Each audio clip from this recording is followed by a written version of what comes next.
बिस्मिल्लाहिर्रहमानिर्रहीम। दोस्तों, साथियों, डॉक्टर शबीर चौधरी की तरफ से आप सबका अस्सलाम वालेकुम। Very good afternoon from London. जनाब, आज मेरे एक ख़ास मेहमान हैं जो मेरी नालायकी की वजह से आपके सामने नहीं आ सके काफ़ी अरसे से। और आपने कितनी बार ये भी मुझसे दरख्वास्त की थी कि मैं इनको लेकर आऊँ। जनाब, मैंने ये ख़ास जो मेहमान है, इनका नाम है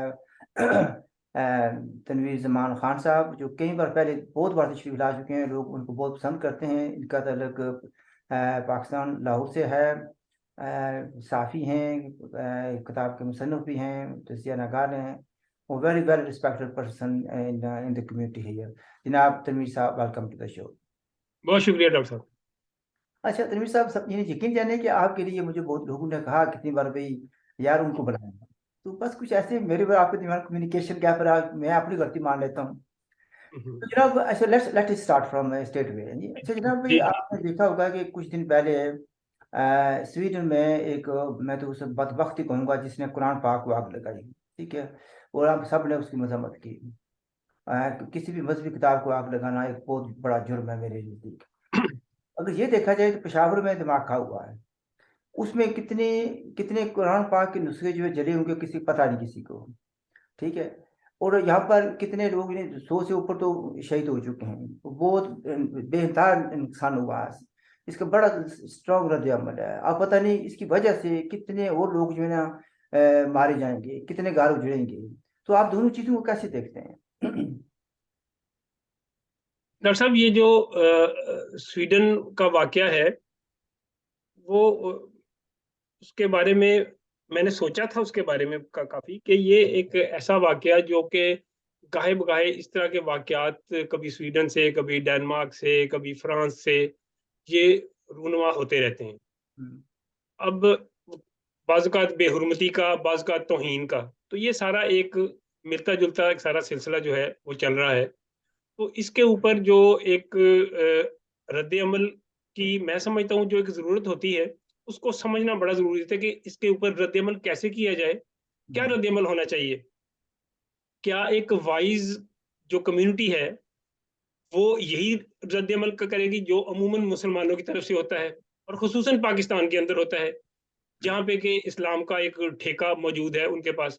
तो वो एक मैं ये समझता हूँ कि अगर दुनिया के अंदर इस किस्म का इश्तियाल अंगेज़ी के वाक़यात होते हैं और तसलसल के साथ होते हैं, तो फिर इसके पीछे कोई शऊरी प्लानिंग भी होगी।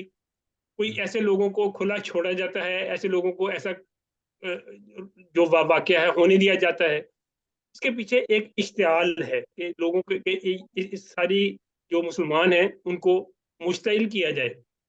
उससे इंतहा पसंदी के अंदर, उसके एक इंटॉलरेंस के अंदर इज़ाफ़ा होता है।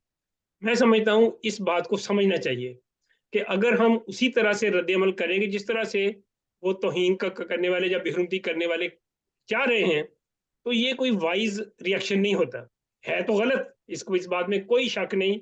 किसी के भी पर्सनल फ़ेथ के जज़्बात को, किसी के अकीदे के जज़्बात को, फीलिंग्स को इस तरह से मुश्तिल करना और उनको उनके साथ एक बेहुरमती या तौहीन के साथ एक इश्तियाल दिलाना, ये एक इज़हार-ए राय की आज़ादी का साहब, नहीं है। कुछ उलमाए कराम जो है ना आपकी इस बात से इत्फाक करते हैं। वो कहते हैं कि जितना हम रिएक्शन दिखाते हैं, वो इतना हमें छेड़ने के लिए और नफरत फैलाने के लिए मजीद वो हरकतें करते हैं। तो एग्ज़ैक्टली। कुछ लोग कहते हैं कि best thing is to ignore them. ना वो जो पेशावर में हुआ है, इस पर यानी लोग शहीद हुए हैं, उस पर तबाही बर्बादी पर लोगों ने जिक्र किया। लेकिन किसी ने ये नहीं ख्याल किया कि मस्जिद की बेरुमती नहीं हुई, क्या कुरान पाक के नुस्खे नहीं चले। इस पर किसी ने कोई बात नहीं की, ना ही किसी का दिल दुखा और ना ही किसी ने उससे ऐसे मजम्मत की है भाई। फिर यह कि यहाँ पर यह भी आपसे समझाना चाहूंगा कि जिन लोगों ने ये किया उनके अजान क्या थे, व्हाट वर देयर ऑब्जेक्टिव्स।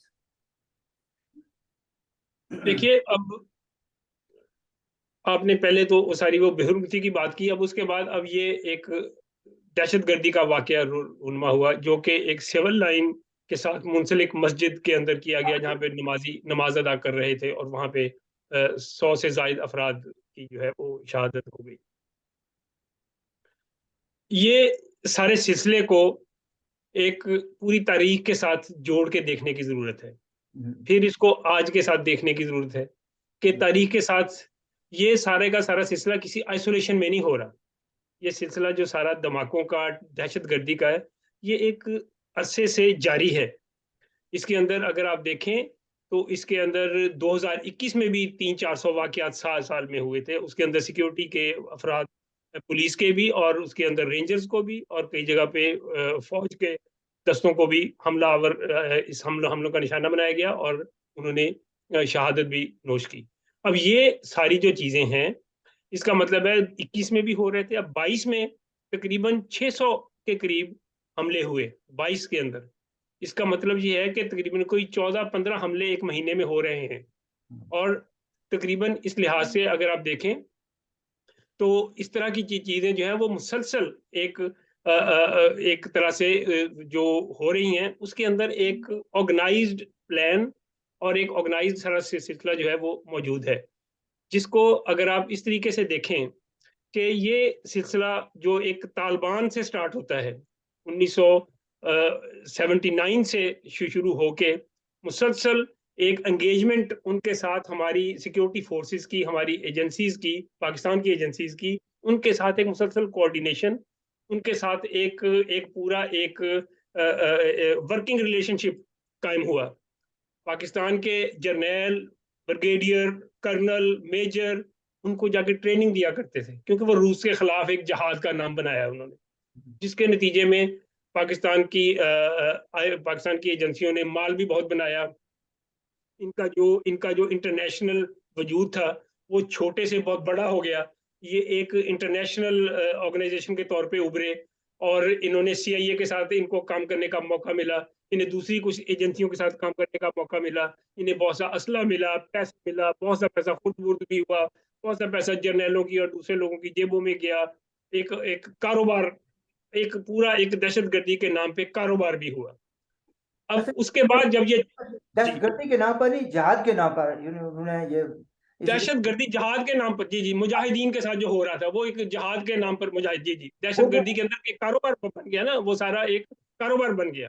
वो जो जिहाद मुजाहिदीन का जहाद था, यहाँ पर इम्पोर्टेंट बात यह है कि मजहब का नाम इस्तेमाल करते हुए, जिहाद का नाम इस्तेमाल करते हुए एक कारोबार किया गया जिसमें एक कारोबार किया गया, जी जी, एग्जैक्टली, एक कारोबार किया गया। उस कारोबार के अंदर जो इनोसेंट लोग थे, उस जो कारोबार के अंदर जो इनोसेंट लोग थे, जो माजी बच्चों में जो की, हुआ, माजी में जो हुआ वो हम सब जानते हैं। लेकिन इस वक्त जो इतना बड़ा हादसा हुआ है, उसको मुख्तलिफ जगह लोग लिंक कर रहे हैं कि ये कहने को कहते हैं कि खुदकश हुआ, लेकिन बात ये नहीं है कि एक आदमी इतना बड़ा धमाका नहीं कर सकता था उसमें। पहले भी आज मैंने बात की है कुछ दोस्तों से भाई, कुछ कहते हैं कि वो ऑलरेडी वहां को टाइम बम पड़ा हुआ लगाया हुआ था, किसी कुछ ने तो ये भी कहा है कि शायद ड्रोन इस्तेमाल किया गया, या मैंने कई इसमें राय पाई जाती हैं। लेकिन ऑब्जेक्टिव क्या था, इन पहले आपने जो कहा किया वो ठीक है, जो बहुत से धमाके हुए हैं वो तालिबान ने नहीं किए थे, वो तो कुछ बलूचिस्तान में हो रहे, कुछ मुख्तलिफ जगहों पर हो रहे, मसाजिद में ये मैं समझता हूँ कि जो हमले हो रहे हैं ये एक नई ये शुरू की जा रही है। देखिए, पहले तो इस तमाम दहशतगर्दी के सिलसिले को, इस तसलसल को माजी से अलग करके देखा नहीं जा सकता, फिर आप किसी नतीजे पे नहीं पहुंच सकते। ठीक। आप अगर इसको सिर्फ आज के वाक्य के साथ जोड़ के देखेंगे तो आप किसी नतीजे पे नहीं पहुंच सकते। ये वाक्य, एक सारी ये कड़ियां मिलती हैं सारी एक दूसरे के साथ, ये सारा एक माहौल है जो एक दूसरे के ऊपर डिपेंड कर रहा है। अपने दहशतगर्दी का एक पूरा माहौल है। हमें उनके उनके जो दहशतगर्द हैं, जिन्हें हम दहशतगर्द कह रहे हैं, वो तो अपने आप को दहशतगर्द नहीं कहते, वो तो बड़े इनकलाबी हैं, वो तो इस्लाम का परचम बुलंद कर रहे हैं। वो तो पाकिस्तान के अंदर एक इस्लाम, पाकिस्तान के अंदर भी वो उसी तरह की इस्लामाइजेशन करनी चाह रहे हैं जो उन्होंने अफगानिस्तान में की है। असल में तो इसके अंदर जो सवालिया निशान है वो ये है कि इस सारे सिलसिले के अंदर पाकिस्तान की एजेंसियों के, पाकिस्तान के अहम ओहदेदार, पाकिस्तान के जिम्मेदार अफसरान, बड़े बड़े जो जिनके यहाँ पे चांद लगे हुए होते हैं, वो इस सारे सिलसिले में मुलव्वस है। वो इसके अंदर अभी अभी अभी हाल ही में इसका जनरल फैज हमीद, इसका जिक्र आ रहा है कि इसके लिंक्स थे वहां पे, ये वहां पे लोगों को फैसिलिटेट कर रहा था, ये उनको अपने लिए इस्तेमाल कर रहा। इस किस्म की सूरत हाल के अंदर इस सारे सिलसिले को बड़ा एक जोड़ के देखने की जरूरत है कि ये सारे लोग एकदम नहीं आए, ये सारा एक माजी का एक ताल्लुक है जो जारी है, एक तमीर रिश्ता साहब और आप प्यार मोहब्बत है इनका आपस का। तमीर साहब आप मतलब ये कहना चाहते हैं कि जो इंफ्रास्ट्रक्चर जिहाद के नाम पर रूस के खिलाफ कायम किया गया था वो अभी तक चल रहा है? और शायद मोर सोफिस्टिकेटेड हो गया है। बिल्कुल वही है, ये बिल्कुल वही है। ये उनकी औलादे हैं जो उस वक्त तैयार किए थे, 85 86 और 90 में जो लोग तैयार हुए थे। उसके बाद तालिबान आए, तालिबान की भी अगली जनरेशन आ गई है। एक लाखों की तादाद में लोगों की इन्वॉल्वमेंट है उसके अंदर। जो पाकिस्तान के अंदर मुहाजिरीन आए थे, उस मुहाजिरीन का एक बड़ा हिस्सा जो था वो वहाँ मूव हो गया, और वो गुर्बत की वजह से उनके बच्चे जो थे वो ब्रेन वॉशिंग के साथ वो उस दहशतगर्दी का हिस्सा हो गए। उनको खुदकुशी के लिए उनको खुदकुशी बमबार बनाया गया। तो ये सारा जो सिलसिला है ये जुड़ा हुआ है माजी के साथ। मैं यही बात सवाल उठाना चाह रहा हूँ कि एक चीज जो इतने माजी और तारीख के साथ जुड़ी हुई है, उसके बावजूद पाकिस्तान की एजेंसियां, पाकिस्तान के बहुत सारे इस तरह के जिम्मेदार, सिक्योरिटी के जो जिम्मेदार हैं, वो इस बात से आगाही के बावजूद वो अपने आप को उनके साथ, उनमें से बहुत सा हिस्सा ऐसा है जो अपने आप को उनके साथ जोड़ता है, जो उनके लिए सॉफ्ट कॉर्नर रखता है, उनके लिए राय हमवार करता है। बहुत से कातलों को इन्होंने जेलों से भगा दिया, बहुत से कातलों को इन्होंने पकड़ के दहशतगर्दी में मुलव्वस लोगों को बैरून मुल्क भागने में फैसिलिटेट किया। ये कौन कर रहा है? ये सारे का सारा सिलसिला सवालिया निशान है। अवाम जानना चाह जाती है ये बात कि आपने जो ज़रब अज़ब किया, आपने फलां फलां सिलसिला किया, फलां किया, लेकिन उसके नतीजे में अल्टीमेटली आपने जहां पे भी लोग एहसान पकड़ा जाता है, दूसरा एक और शख्स जो 4 धमाकों में मुलव्वस था उसको भगा दिया। ये सारे मुख्तलिफ तंजीमों के लोग जिनको एजेंसियां चला रही हैं, वो इनको अपने मकासद के लिए इस्तेमाल कर रही हैं। अगर आप उनको इस तरीके से कहीं जेलें तोड़ के भगा रहे हैं, कहीं आप उनको टीवी में लगा के लोगों को दिखा के फिर उनको भगा देते हैं, कई मतलब इस तरह का जो सिलसिला है ये एक, इसका मतलब ये है कि हमारी जो एजेंसियां हैं वो तो इस सारे सिलसिले को एक खेल बना के दे आर इंजॉइंग इट, और ये तो मुल्क की सिक्योरिटी और सलामती के लिए जो उनका दावा है, ये तो खुद उसके ऊपर एक तरह से चाकू चला रहे हैं कि ये सारा सिलसिला जो है वो खत्म हो। तो ये इसके लिए मैं समझता हूँ एक सवालिया निशान। इसको सारा सिलसिला गौर करने की जरूरत है कि कहाँ कहाँ पे हमारी। क्या इसका मतलब ये तो नहीं है कि कोई इन साइड भी इन्वॉल्वमेंट है, इन साइड भी कोई लोगों को हादसा, वरना वहां पर इतनी सिक्योर जगह है, वो 6 मुख्तलिफ एजेंसियों के वहां पर दफातर हैं, तो वो आदमी या ये हादसा कैसे हो सकता है बगैर इन साइड हेल्प के? देखिए जी, खुदकुश को रोकना बड़ा मुश्किल है। नहीं, ये खाली खुदकश से माहिर ये कह रहे हैं कि एक खुदकश से ये काम नहीं हो सकता। ये पूरा जो मस्जिद का जो है ना, पिलर चले गए हैं, वो जो लवा था वो चला गया, पूरा छत चला गया, वो इतना नहीं हो सकता था। निज़ार अगर एक 12 किलो 14 किलो के दरमियान आपने मवाद वहां पे एक्सप्लोड किया है तो उससे तो इतना नुकसान तो हो जाता है। एक धमाका इस तरह का, वो तो एक पेट्रोल, एक कमरे के अंदर आप एक पेट्रोल बम के साथ जो धमाका करने तो दीवारों के ऊपर दरारें आ जाती हैं। तो ये तो 14 किलो मवाद वहां पे फाड़ा गया। वो खुद कुछ से था या जैसे भी पहुंचाया गया वो रिमोट से किया गया, लेकिन कहा यही जा रहा है कि वो खुद कुछ हमलावर था जिसने ये सारा कुछ किया और उससे अच्छा, ये सारा। कहा यह जा रहा है कि खुदकुश भी था, लेकिन इसके साथ कुछ और भी इंतजाम थे। एनीवे, अब पाकिस्तान का रिस्पॉन्स क्या होगा इसके बारे में, मिलिट्री का? देखिए ये एक वाकया है। ये पाकिस्तान का क्या रिस्पांस हो सकता है? पाकिस्तान का कोई खास रिस्पांस नहीं होगा। थोड़े दिनों के बाद ये भूल जाएंगे, अगले का इंतजार होगा। और क्या होना है, पाकिस्तान का रिस्पांस ये होगा कि अगले का इंतजार किया जाएगा। ये तो एक, क्योंकि जब तक, देखिए जब तक आप सारे इशू को बुनियादी सवाल बना के एड्रेस नहीं करेंगे, आप सारे इशू को एक चैलेंज समझ के कि सोसाइटी के अंदर अगर ये माइंडसेट को बढ़ाया जाएगा तो उस सूरत में ये सारा सिलसिला खत्म नहीं हो सकता। यहाँ तो इनको शर्म नहीं आती। कहाँ पे डिमांड थी तौहीने जो वो जो ब्लेसफेमी के कानून में अमेंडमेंट करने की? इन्होंने हाल ही में लास्ट वीक इन्होंने अमेंडमेंट किया उसके अंदर, कि उसके अंदर उन्होंने सहाबा इकराम को भी तौहीन के अंदर शामिल किया है, उनके लिए नई सजाएं, जुर्माने सिलसिला ऐड किया है। उस बजाय ब्लेसफेमी के कानून को खत्म किया जाए, आप उसके अंदर एक्सपेंशन का कर रहे हैं। आप उसको, और उसके ऊपर सारे वजीर आगे उनको जो है ना बड़ा फख्र से कह रहे हैं कि हमने खत्म नबुव्वत और हमने इस्लाम के लिए ये कर दिया। इनको तो जाहिलों को ये समझ नहीं है कि ये मुल्क को किस तरफ लिए जा रहे हैं, मुल्क की सिक्योरिटी को कहाँ लिए जा रहे हैं। इनको तो इस बात का इल्म ही नहीं है, एहसास ही नहीं है इस बात का कि मुल्क को अगर ये इस किस्म का जो एक बैकवर्ड, एक रिएक्शनरी स्टेट बनाएंगे तो इनके साथ कौन तजारत करेगा, इनके साथ कौन मिलना बैठना पसंद करेगा, कौन इनके लोगों को वीजे देगा वहां पे, इनके साथ इनकी इमिग्रेशन स्टॉप हो जाएगी, इनके वहां पे इनके जो है तजारत बंद होगी, इनके सियासी रिलेशन में रखने आएंगे। तो ये तो इनको समझ नहीं, ये तो मुल्क को अफगानिस्तान बनाने पे तुले हुए हैं। सर तनवीर साहब, मतलब ये कहा ये जा रहा है कि जो मिलिट्री इस्टेब्लिशमेंट है उन्होंने फैसला किया है कि विद इन पाकिस्तान, जैसे आपने कितने उन्होंने ऑपरेशन किए, वो कहते हैं हर ऑपरेशन बड़ा कामयाब होता है। ये भी कहते हैं कि दहशतगर्दों की कमर टूट गई है या तोड़ दी है तो उसके बाद दहशतगर्दों की कमर फिर ठीक हो जाती है। तो एक तो यह है कि जमीनी ये कोई करेंगे हमला यहाँ पर, लेकिन ये भी सुना जा रहा है कि वो with in, sorry, in side Afghanistan भी किसी तरह की स्ट्राइक करने का सोचा जा रहा है। इस बारे में कुछ कहना चाहेंगे? इनसाइड अफगानिस्तान क्या किया जा रहा है?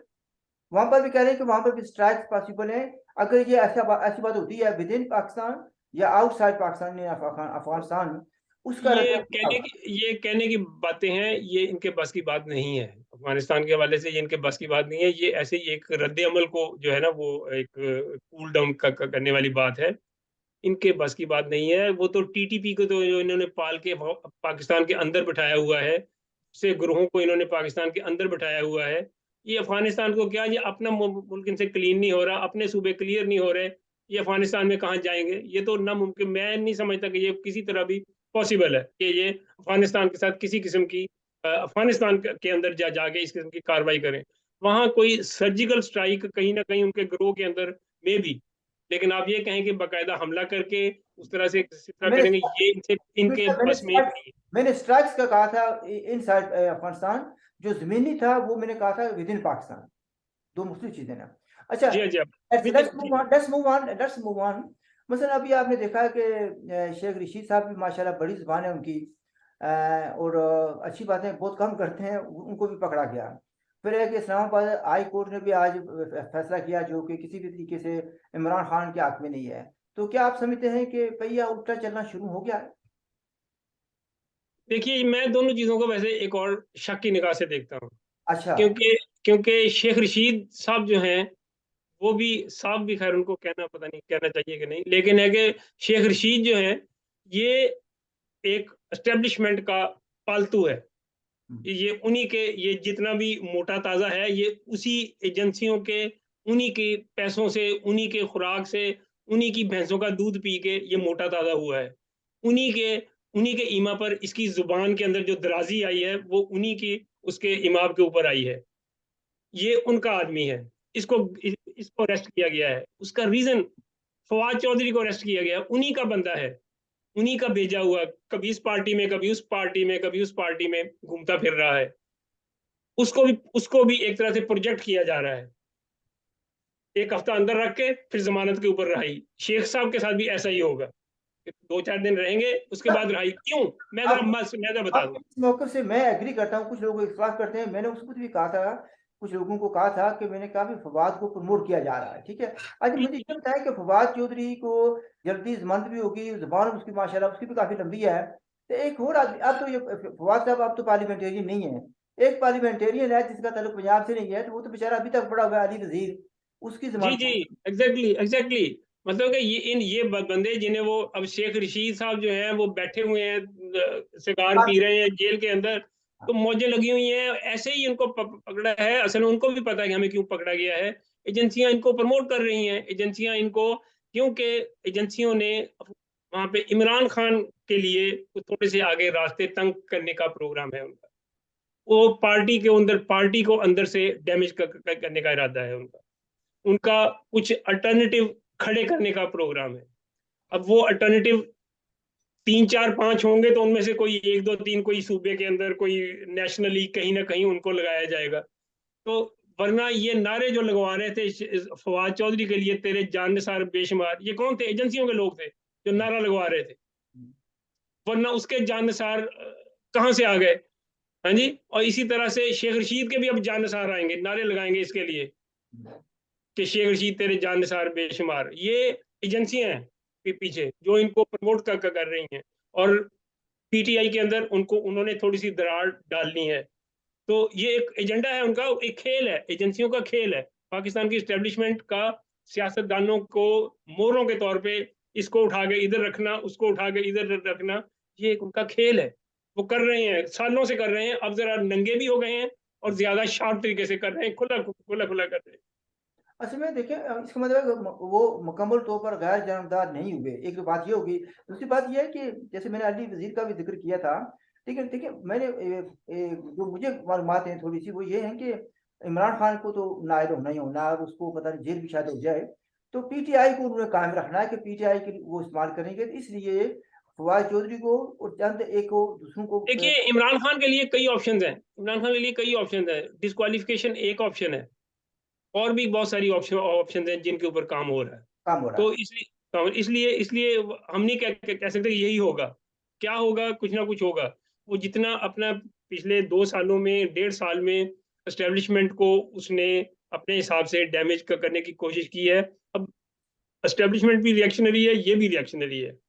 अब बारी एस्टेब्लिशमेंट की है, अब एस्टेब्लिशमेंट अपनी बारी पूरी करेगी।